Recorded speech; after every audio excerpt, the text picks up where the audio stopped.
Greetings and welcome to Retention Chronicles, the podcast with learnings from expert e-commerce brands and partners. I'm Mariah Parsons. And I'm Noah Rahim today. If you're here, you're either on a quest for e-commerce enlightenment or you accidentally clicked the wrong link. Either way, we're thrilled you've stumbled into our corner of the internet. And hey, even if you're not on the e-commerce hype train, stick around. We promise it'll be worth your while. We've got pearls of wisdom for everyone, whether you're running a business or just trying to keep your houseplants alive.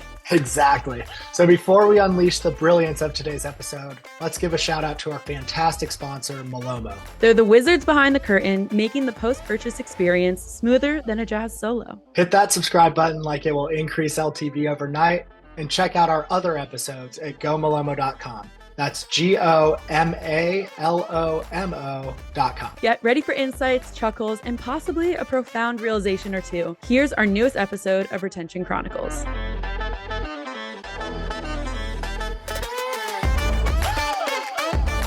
Hello, everyone, and welcome to Retention Chronicles. Super excited to be back with you all today. Liz, thank you for joining. I am thrilled to chat with you. I know we were having fun even before we started recording, so I'm excited to continue doing so. If you would say hello to our listeners and give a quick introduction of yourself, that would be much appreciated. Hi. Yeah, thank you for having me. My name's Liz Reyes. I am the founder of Soul Shoes, and we have been in business for about 6 years now. Wonderful. Thank you. So can you tell us a little bit about Soul Shoes, like what inspired you to start it? I always think it's great to give context to listeners just before we dive into more of the tactical side of things, and really give us a rounded picture of, just your founding story and what that was all like, because I'm sure it's been a fun time. Yeah, I mean, it's a complicated answer that honestly can be answered in so many different ways. But ideally, so when I first graduated college, I went into marketing and sales and a bunch of other stuff, and I started to gain weight. And I didn't like shopping for pants or clothes because it was depressing, which it shouldn't be, but that's a whole other conversation. That's for another day.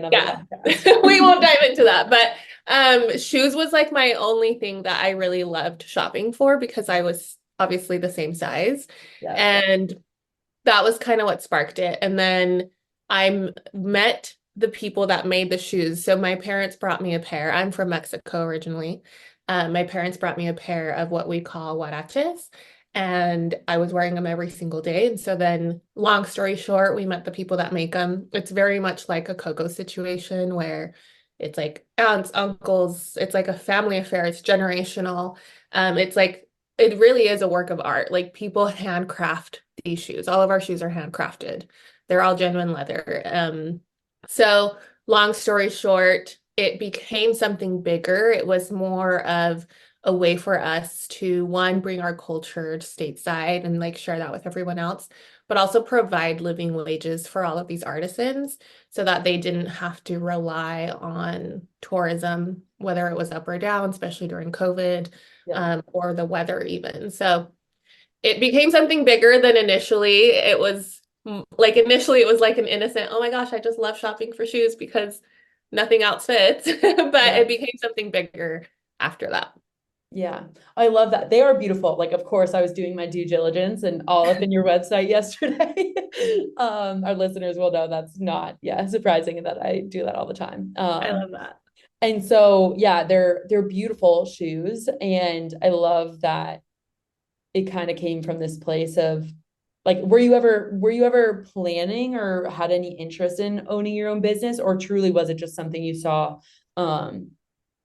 there's such beauty and elegance in this craftsmanship, and I want to continue to bring that to other people who would benefit from having these shoes in their life? I think a little bit of both. So I come from a family of entrepreneurs. My dad's an entrepreneur. His whole family really is. And when I graduated college, I actually started a marketing agency with a friend from college. And that went for a couple of years before I exited and went and basically traveled. So I had already owned a business previously. And so I liked the freedom of it. When I came back and I started working in corporate for a few years, I felt like something was dying inside of me. It was like having to work 9 to 5. It's not my lifestyle. And so I knew I wanted to do something different. And honestly, like it's hard. It's hard being an entrepreneur most of the time, but I still love it. Like the benefits are still outweigh the cons for me. Yes, yeah, that is totally fair. So speaking of, like benefits and cons, what I think there's a lot of learnings to absorb, especially for our listeners who are, either in the midst of founding their own brand or who are thinking about it. There's a lot to be said about learning from other people's challenges. And so one of the things that I love to do is kind of dive into, and we can get as tactical as we can on this, of what would you say was your biggest tactical challenge when you were starting out? And is that still a challenge today? Do you think it'll forever be a challenge? Or if it's not, what was the storyline of kind of solving that challenge? Um, I mean, when you're starting out, I feel like everything's a tactical challenge. So Yeah. I feel like even just knowing where to set up your website, right? Like there's so many different options. And like not knowing anything about any of them when you're starting out, you like have no idea how to pick the right one. And most people pick Shopify, which is luckily what we ended up doing. But I've heard other people that have chosen other options and it sounds like a nightmare. So luckily we just like by chance, like I mean, I did a little bit of research and I was like, this looks easy enough, so I'm gonna do this one. And then just setting up the actual website with a theme and all that stuff, and then setting up like shipping and like operations for that. So I think it's like diving into something new that I had no idea or knew anyone that was doing it in my like immediate network, that it was just kind of like, go for it. Like I'm just gonna figure it out. Yeah. It's that like mentality of I think a lot of entrepreneurs find themselves with, of like, this is a problem, let's just go see what we can do Yeah. and we'll get somewhere, right? Like Yeah. if you misstep and you might have to backpedal, luckily it sounds like you all made the right step of starting with Shopify. For setting up the website and kind of getting operations up and running, was that solely you, or did you have any help in doing Yeah, so? so I co-founded it with my sister, but everything tactical and everything was on me. She was mostly just like finance and the monotonous things, which is not my wheelhouse. So I had to set everything else up, like our Instagram, our website, like eventually our email marketing and everything else that comes with it. But yeah, so mostly I had to do everything and just kind of Googling it, honestly. Yeah. Right. A lot of the times I think to myself of like the accessibility of just how to solve all these different problems, and having the internet, it's not lost on me. Yeah. Yeah, just like all the visibility that you have into the experiences of others. And I hope people use this podcast in the same way, right? So obviously that hopefully is no longer a challenge of having to get all that stuff up and running. So would you say that like the biggest challenge you're facing currently is in the realm of just making sure like operationalize or optimizing all of operations and marketing and still focusing on that? Or is there a new problem now that you all have grown and have kind of established yourself in this space that you all are facing? Yeah, I mean we're kind of in an interesting spot right now because we had a burglary happen recently. Whoa, right. Yeah, so they broke in and took like $50,000 worth of our inventory. I'm so Um, sorry. That's crazy. Oh my God. yeah, it was wild, which like obviously being in business for so long that had never happened. And so it's a Yeah. new challenge that we hadn't had to deal with. And so right now, I guess our challenge is more on the operational side. Like we were running smoothly until now. And so now it was kind of, and it was like right after Christmas. So it was kind of a nightmare trying to fulfill unfulfilled orders with stock that, like inventory that had been stolen. Yeah. And then it was kind of going back to ground zero of physically counting everything, seeing what we could fulfill.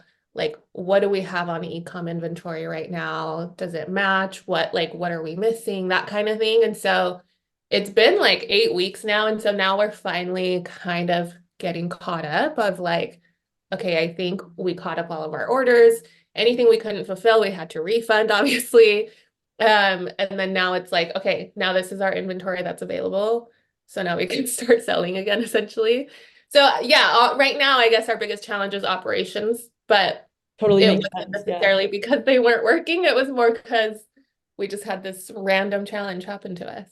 Yeah. God, I'm so sorry again. That is one of those I have not, yeah, I haven't come across another one of our guests or founders or any brand operators who have had to face that challenge of it is It's so completely out of bizarre. your, yeah, it's completely out of your not responsibility, out of your hands, I guess. Yeah. So can we double click on, I have a couple of questions, but I want to be sensitive, obviously, of what you Yeah. all are experiencing. I'm curious what, and share as much or as little as you would like, what the experience of like a burglary looks like from like customer wise of, are you sharing that with customers? Because I know that one of the things when we're looking at the post-purchase experience, when people are waiting for their orders to arrive to them, is we're always aware of not wanting to frustrate customers when, expectations change or all that. And I think like proactive shipping notifications help on that end, but something like a burglary where you're not expecting. Whereas shipment delays, you can, give or take, expect a little bit more. What is your approach with, yeah, just customer communication and how you're kind of trying to mitigate potential customer frustration? Yeah, so I mean, it was interesting. So, I mean, a little bit of backstory is that we were with a third party fulfillment this last year, like a 3PL fulfillment center. Um, and we actually decided to take it back in December, which was a terrible choice of timing. Yeah. But and mostly it was because of our post-purchase. Like our customers were getting frustrated. They had taken over our customer service emails, and so they weren't communicating with our customers like we would have. And you're right, like we didn't have like a great post-purchase flow, or like customers weren't very happy. They were getting frustrated. So we decided to take stuff back, and then that's when we suffered the burglary. And so it was Oh, kind of a mountain of like people were already getting frustrated because the 3PL wasn't handling things very well. They weren't communicating on stuff. And so that's why we had initially taken it back. And then half of our inventory was gone. And so we communicated over, like, we obviously sent newsletters, we posted it on our Instagram. And luckily, most people were very understanding. There were a few people that maybe they weren't on social media. And so they weren't aware and they were just frustrated because they're like, where's my stuff? And we're like, well, just so you know, like yeah, your this stuff probably got happened. stolen. Yeah. Um, so it was really frustrating trying to sift through things manually again and like being like, okay, do we have this? Can we fulfill it? Let's email this person. And like emailing every single person to let them know whether we have it or we don't have it, or here's a refund or whatever it is. Um, so yeah, I mean, we really like to communicate with our customers. I think it's better as a business if you just let them know what's going on. I do think there's like this stigma, and I think it's mostly going away, but I think there's this stigma of like, don't tell, like, you don't let your customers you don't let them know how much you're suffering right now or like how bad it is because you're supposed to keep it together. But I think obviously customers are human. And so I think customers have more of like an empathetic approach to understanding you if you let them know. Yes. I love that you kind of rounded out this point of, I totally agree. Like, I think it is more surface level to say, like, oh, just don't tell, don't show, don't tell. And I feel like that applies to just so much outside of life, right? And like, as a society, I really hope and think that we're moving away from like showing something is weakness and Mhm. like showing vulnerability. And so, like, I love that bigger than business. We're moving in a way, societally, but I think this is such a unique use case or just circumstance in which to have that approach as well, because that is something that I've seen in the space of other founders being worried, like, oh, if there's a delay, we shouldn't tell customers, or if there's something that goes wrong. But the opposite is true. And that's where it's also kind of a counter, it's a counter argument to something that at first glance might not sound right. But when I think about me being a consumer, it's like I would much rather have someone reach out to me and be like, hey, there's an ice storm you know nothing about, like across the world.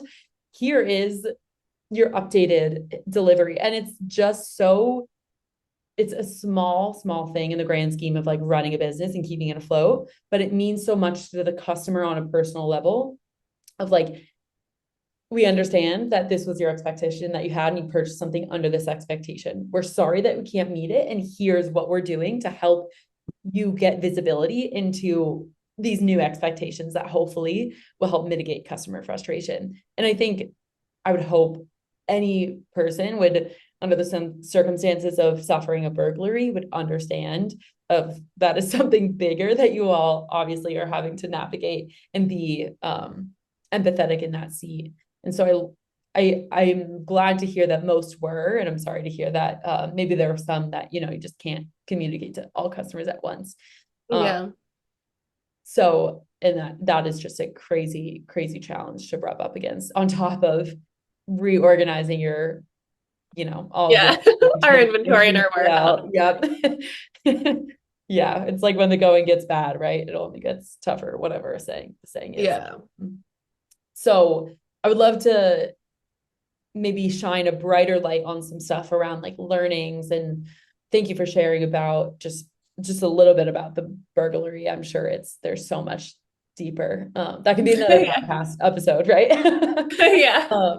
So where is, other than kind of just like straight up Googling something and trying to find answers to specific problems, or just getting your hands in a problem and working through it, what are some of the, I guess, the resources or the places that you're looking to think about like innovative ideas of how to approach certain things? Are there mentors? Are there leaders in the space, like thought leaders that you're really tapping into? Because I love to give shout outs. I know like Mackenzie Bauer connected us, and I looked at her as one of those people who is constantly innovating and sharing what she's doing. So are there others in the space that you really are paying attention to, or looking, reaching out to when you're trying to solve different issues?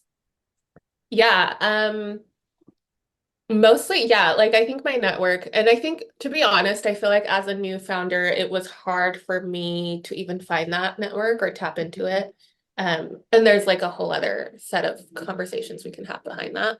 But it was mostly like, it took me a few years to really step into that, like, oh yeah, I'm a founder, I can talk to other founders. And so Mackenzie, whenever people ask me, I always say Mackenzie Bauer is number one. Like, she is such a mover and shaker. She will 100% go out of her way to like get you an answer if she doesn't know it. Like I'm in several group chats with her, and someone will ask her and she'll be like, I don't know, but so and so on my team probably knows. I'll get you an answer by tomorrow. And so, which is very different. Like, she's just very approachable. She'll give you access to essentially her team. And she will mentor literally anybody. So like she is just a girl's girl. Yeah. So I think she's probably one of those people that I really like look up to. I don't like to bug her too much, but like she's definitely one of those people that like, I want to be Mackenzie one day. And then there's other people that like, so I'll join you in that. Yeah. There's other people that I specifically look for, like they do certain things. I mean, they do everything really well, but like one specific thing, like Darcy Wild from Shine Cosmetics, her affiliate program is insane. Like the way she has that set up, I like will text her, and she's one of those people too that like she'll sit down with me and she'll be like, let me help you set this up. Like we can log in together and like do this together. So awesome. She's like one of those, like wherever it has to do with affiliates, she's like one of those go-tos. Another really great one for me that's also become like a personal friend is Rena from Perk Energy, which Mm, is out of Utah as well. And she just helps keep me grounded. She like has real conversations with me. She's like, I know business is hard, but like we're still standing kind of thing. So I would say um those are the names that like usually come to mind. Lindsay White also. We always look to Lindsay White for social media stuff. She's so good at like connecting with her audience yeah. organically on her social media. And so that's someone that I usually talk to about that stuff too. Yep. Mackenzie also connected me with her. I don't know if you saw, but we just had her on the podcast. Oh, I didn't. I love Lindsay. And She's she's great. also Latina and we're from like the same, like the west side of Utah. Okay, no So like way. Fun. so we're both kind of the same, like Latinas, first generation. And we've gone to networking events together and we're like, are we the only women here? Like, are we only the only brown women here? Like, Yeah. so I love her. She's so good at what she does too. She's so good at marketing stuff. Yeah. Oh, I was like, I just from a small conversation, I feel like you can learn a lot about a person. And I had the same, and I don't know Darcy or Rena, but Lindsay and Mackenzie, I'm like, the Utah crew just seems like the ecom Utah crew seems like the place to be. Uh, Yeah. and yeah, Lindsay is so creative, and I really have appreciated just like following what they're doing and seeing all the fun stuff and getting inspired by it. So I love that. Yeah. I'm not even a mom, but like I No, watch her same. stuff. I'm like, I want your stuff. Yeah. When I interviewed her, she was wearing one of her trucker hats, and I was like, it was the time when on social media it was trending of like getting a surprise trucker hat for like a vacation, and then all of you are wearing different ones. I don't know if you saw that, but Yeah. I was like, you need to tap into that somehow, because I would wear that hat all the time. Um, so we were having a nice laugh about that. Yeah, I still buy her, like, I'll buy her bras and stuff. Like, Mhm. obviously, I'm not breastfeeding, but like, they're still so So comfy and stuff. comfortable. So, like, Yeah. I still watch it for that. Yeah, exactly. Right. And that's how you can tell it's like a great product, is if Hmm. it's functional, but it's also just so cute and comfy that you want to wear it even when you're not um like using it for its function of like breastfeeding or whatever else. And that's exactly what we were talking about on the podcast, of like being able to have kind of the best of both worlds, of like Hmm. function and comfort and fashion. So I guess best of three worlds. Yeah. Um, so I wanted to ask you a couple of, call it industry, call it experience specific questions. And you have such powerful stats that I want to read out for our listeners. And you hinted at, like beginning when you were founding Soul Shoes, just like the marketing and sales, kind of handling more of that. Sister was handling some of the finances and whatnot. But correct me if I'm wrong. You grew the marketing and sales year over year, 235%, profitable in 1 year, and then hit seven figures in revenue in 18 months, within 18 months. Is that all correct? Hmm. Okay, wonderful. So probably wasn't, but I have to ask, what was the journey like? Was it smooth? No, not This at is where the all. good stuff comes from. Yeah, I don't, I Wow. don't think it was smooth. Yeah. I I'll- don't think I've met a single founder who said it has. So, but I will keep asking.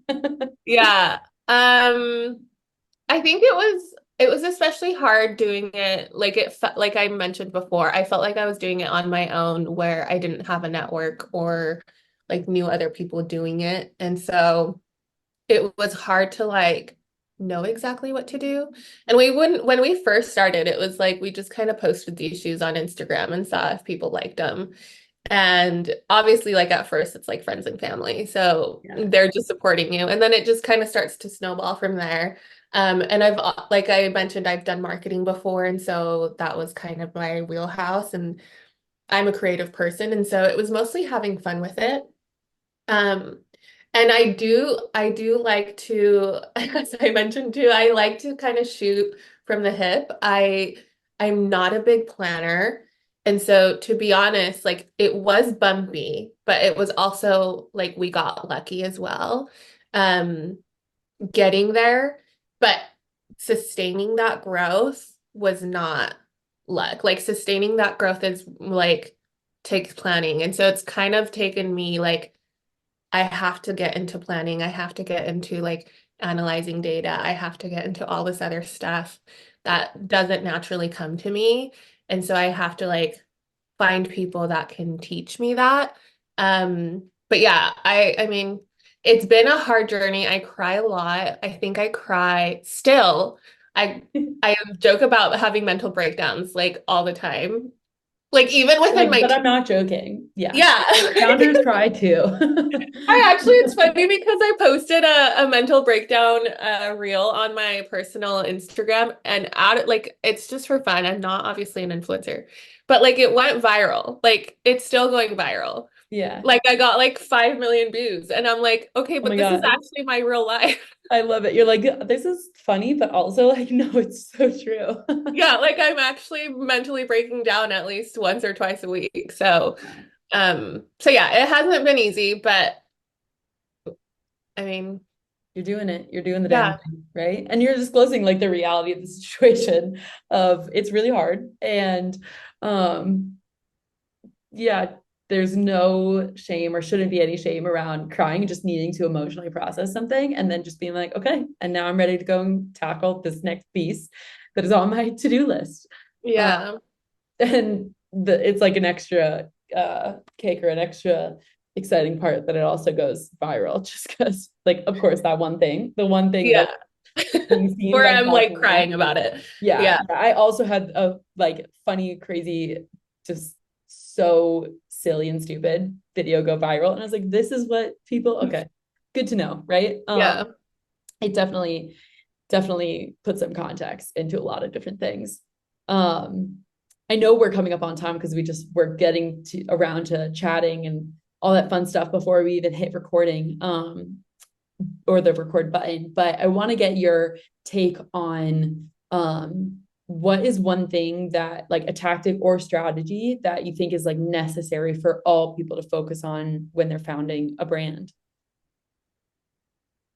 Um, I think nailing down who you are and who you want to be as a brand.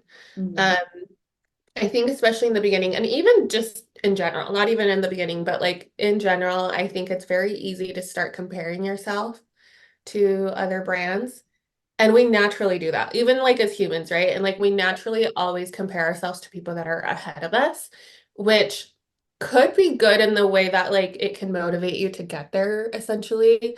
But it's also very toxic and detrimental where you start to like morph into this person that's like everyone around you instead of yourself. And so you kind of start to get lost as Mm-hmm. a like you don't even know who you are as a brand or as a like story essentially. And so I think the one thing to focus on, especially in the beginning and will help with growth, is who you are as a brand and your story.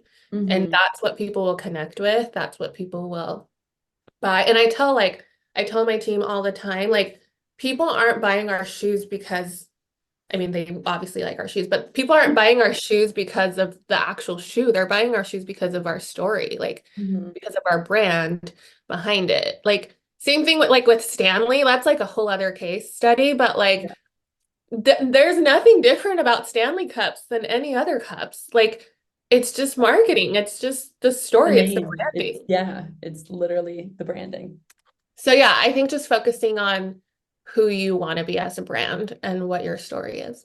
Yeah, I love that. And then I'll round us out with this. What is one tech or Shopify app that you all, you've like seen the power of that you would give a shout out to that you think is, a great solving a great issue for you guys. Yeah, I always like to ask and see what is top of mind for founders. Um, I think everyone obviously should have email. And like, again, as a founder that's starting out, you might not know this, but I think everyone needs to have email marketing. Mm-hmm. Text marketing is newer, but Klaviyo. We also tried several different other ones. Klaviyo's probably the best at what they do for ecom. So Klaviyo for email marketing is my number one recommendation for anyone that's starting out. Yep. Love it. Love it. Shout out our partners at Klaviyo.